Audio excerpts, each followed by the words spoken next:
An unclassified version of the National Intelligence Estimate is expected to be released sometime this week.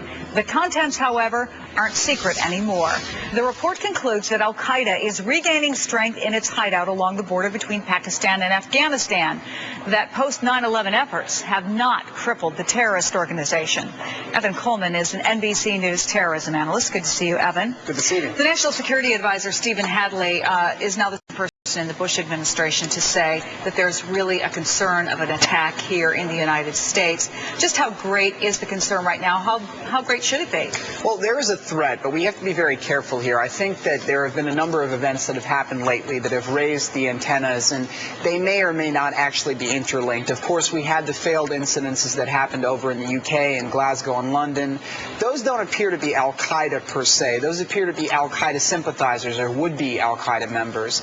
There was, of course, the release of this report, and there was this video that came out over the weekend that had a clip of Osama bin Laden that people don't recognize. Those three events, I think, have gotten a lot of people nervous about what's going on in the world of terrorism. But again, I think it's important to stress here that they're not interlinked, that they are separate events, that there's no reason to suggest that they're coordinated. And as far as whether the threat is there, the threat is always there. I don't think you can take this NIE as being something definitive that there is a terrorist attack on its way.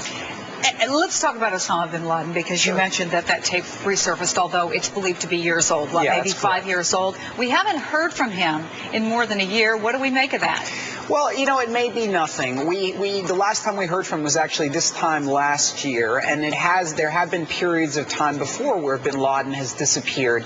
You know, this organization at this point, it has a future whether bin Laden is dead or alive. I think they know that as much as we know that. If bin Laden dies, al-Qaeda continues on.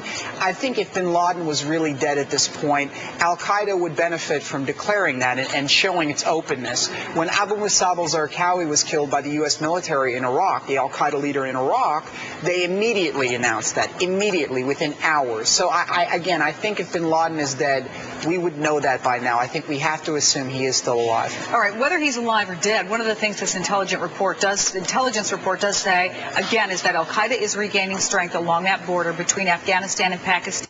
And just this weekend, Pakistan said it was cracking down on the extremists in the country. Is that really anything significant?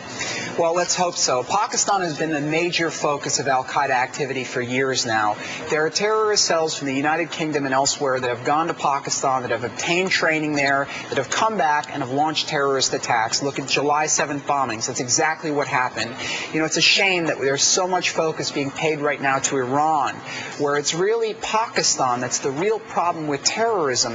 This is where the threat is coming from. Now, it's a balancing process. Pervez Musharraf, the president of Pakistan, is in a delicate position. I mean, at any moment, he could push too hard and he could cause an Islamic revolution in that country. And if you look at the events that have taken place just in the past few days with the Red Mosque, the uprising that he was forced to squash, you can see that there were real serious repercussions with this. So it's a really delicate balancing process. It's trying to balance cracking down on the militants in Pakistan, finding al-Qaeda, and yet not antagonizing the Pakistani Muslim population, that we need their support in order to continue on this war. Evan, it's always good to see you. Thanks for coming in. Thank you.